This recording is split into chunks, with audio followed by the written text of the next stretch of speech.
कुर्वापुरम में वासंबिका का दर्शन। अध्याय 4 भाग 1। हम तीनों श्री पलनीस्वामी के निर्देश अनुसार ध्यान करना चाहते थे। श्री पलनीस्वामी ने कहा, मेरे प्यारे माधव, मेरे प्यारे शंकर, हम तीनों ध्यान करें। फिर हम ध्यान के दौरान महसूस किए गए अपने आध्यात्मिक अनुभवों के बारे में चर्चा कर सकते हैं। क्योंकि ये श्री वल्लभ का आदेश है, हमें निश्चित रूप से भविष्य में किसी आध्यात्मिक मोड़ का अनुभव होगा। भविष्य में ऐसे कैलेंडर उपयोग में होगा। ऐसा कैलेंडर के अनुसार आज शुक्रवार 25 मई 1336 उच्च योग शक्तियों वाला पूर्णतः शुभ दिन है। इस दिन का हमारे जीवन में विशेष महत्व होगा। मैं अपने भौतिक शरीर को यहीं छोड़कर अपने सूक्ष्म शरीर में कुर्वापुरम जाऊंगा। सूक्ष्म रूप में एक ही समय में 4-5 स्थानों पर घूमना मेरे लिए बच्चों का खेल है।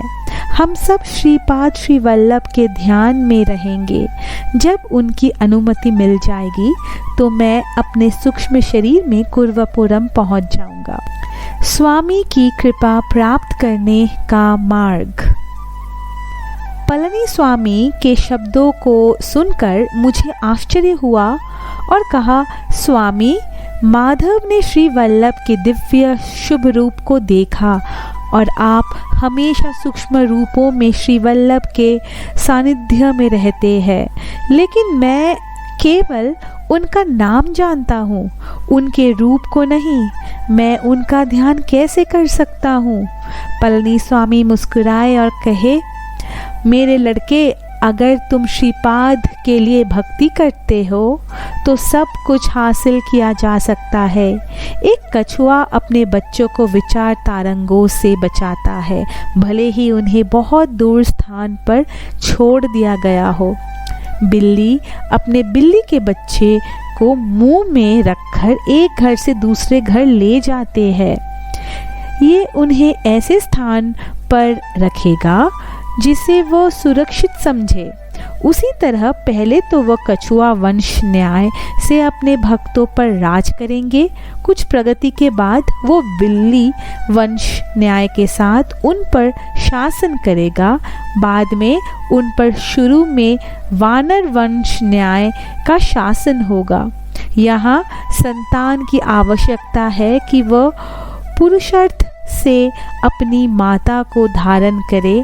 कुछ और आगे बढ़ने के बाद भक्त छोटी मछली की तरह व्यवहार करते हैं, जो अपने मन के पीछे पीछे खुलेआम घूमते हैं।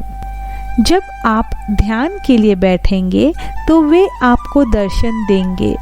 श्री वल्लभ भविष्य के लिए एक महत्वपूर्ण निर्णय लेगा, इसीलिए वे चाहते थे कि मैं इस शुभ दिन पर अपने सूक्ष्म शरीर में कुर्वापुरम जाऊं। जैसे ही मुझे ध्यान के दौरान उनका आदेश प्राप्त होगा, मैं तुरंत कुर्वापुरम के लिए रवाना हो जाऊंगा। वहां कोई महत्वपूर्ण घटना घटित होने वाली है। भगवान श्री दत्त ने मुझे उस घटना को पूरी तरह से अपनी आँखों से देखने का अवसर दिया है। इतना कहकर वे ध्यान में चले गए। इसके तुरंत बाद माधव और मैं भी ध्यान करने लगे। 10 घंटे तक ऐसे ही ध्यान चलता रहा। ध्यान के बाद श्री पलनीस्वामी बहुत उत्साहित हुए। माधव और मैंने श्री पलनीस्वामी से ध्यान के दौरान अपने अनुभवों को बताने का अनुरोध किया। उन्होंने इसे सभी को मुस्कुराते हुए निम्नलिखित तरीके से सुनाया। शिव शर्मा की कहानी, श्रीपाद श्री वल्लभ के ध्यान का परिणाम। कितने भाग्यशाली है इस कलयुग में रहने वाले लोग। कुर्वापुरम एक छोटा सा गांव है। शिव शर्मा नामक एक वैदिक विद्वान और धर्मपारायण ब्राह्मण, जो श्रीपाद की महानता को पहचानते थे, अपनी पत्नी अंबिका के साथ वहां रह रहे थे। कुर्वापुरम में उनका एकमात्र ब्राह्मण परिवार था। वो प्रतिदिन नदी पार कराता था और ब्राह्मणों के लिए जीविकोपार्जन के लिए उपयुक्त कृत्यों के माध्यम से धन अर्जित कराता था। कुछ पैसे कमाकर वह कुरवापुरम लौट जाता था। वह ऋषि कश्यप के वंश के थे। शिव शर्मा एक महान विद्वान, धार्मिक प्रथाओं के सख्त अनुयायी थे और यजुर्वेद संप्रदाय के थे। उनके पहले के सभी बच्चों की जन्म के बाद बहुत ही कम समय में मृत्यु हो गई। आखिर में एक बेटा बच गया। दुर्भाग्य से वो एक सुस्त सिर वाला था। बेकार बालक के कष्ट के कारण शिव शर्मा कंकाल के रूप में कमज़ोर और बीमार हो गए। एक दिन उन्होंने श्री वल्लभ की उपस्थिति में वेद का पाठ किया और बाद में चुप हो गए। श्री श्रीपाद ने अपने मन में दुख देखा और एक कोमल मुस्कान के साथ कहा, शिव शर्मा, मैं उनका दास हूँ जो सब चिंताओं को भूलकर निरंतर मेरे ध्यान करते हैं। मुझे अपनी इच्छा के बारे में बताओ। उसके लिए शिव शर्मा ने कहा, स्वामी, मेरी इच्छा थी कि मेरा पुत्र मुझसे बड़ा विद्वान बने।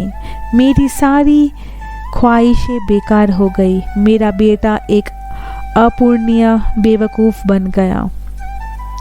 सर्वशक्तिमान होने के कारण आपके लिए उसे विद्वान और उपयोगी व्यक्ति बनाना कठिन नहीं है। मैं इसे आपकी इच्छा पर छोड़ता हूँ।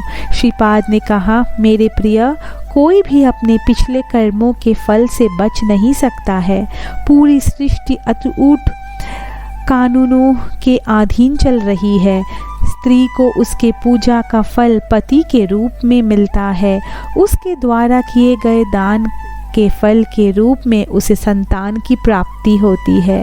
हमेशा योग्य लोगों को दान देना चाहिए। अयोग्य व्यक्तियों को किया गया दान अशुभ फल देता है।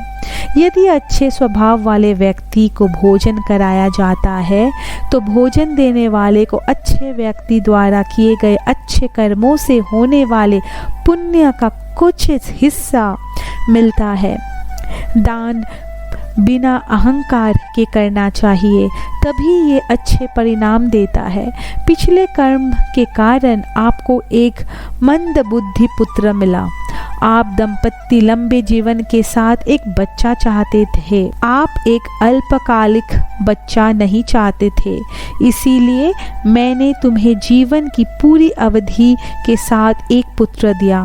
कर्म के नियम के अनुसार उसके पिछले जन्म के पापों को नाश कर उसे योग्य विद्वान बनाने के लिए आपको अपने जीवन का बलिदान देना होगा। यदि आप अपना जीवन बलिदान करने के लिए तैयार है तो मैं आपके पुत्र को एक योग्य विद्वान बनाऊंगा। उसके लिए शिव शर्मा ने कहा, स्वामी, मैंने बुढ़ापे में प्रवेश कर लिया है। मैं अपनी जान कुर्बान करने को तैयार हूँ। मैं और क्या कामना कर सकता हूँ कि मेरे पुत्र के अलावा बृहस्पति जैसा महान विद्वान और यक्ता बने। तब सर्वशक्तिमान श्रीपाद ने घोषणा की, हाँ, तुम जल्दी ही मरोगे। मृत्यु के बाद आप कुछ समय के लिए सूक्ष्म शरीर में रहेंगे और दिशिला नगर में एक नीम के पेड़ के तल पर एक भूमिघाट गुफा में तपस्या करेंगे। इसके बाद आप माराथाओं की पवित्र भूमि में जन्म लेंगे। ये बात किसी भी हाल में अपनी पत्नी को मत बताना। श्रीपाद श्री वल्लभ के भविष्य के जन्म का खुलासा। शिव शर्मा का जल्द ही निधन हो गया। अंबिका अपने बेटे के साथ भोजन के लिए भीख मांग रही थी और दयनीय जीवन जी रही थी। पड़ोसियों द्वारा ताना और उपहास की टिप्पणियों का कोई अंत नहीं था। वह ब्राह्मण युवक लोगों की अनुचित टिप्पणी को सहन नहीं कर सका। वह आत्महत्या करने के लिए नदी की ओर भागा। उसकी लाचार माँ भी अपनी जीवन लीला समाप्त करना चाहती थी और वो भी उसके पीछे भागी। श्रीपाद ने उनके पिछले जन्मों के पुण्य के फल के रूप में उन्हें रास्ते में देखा।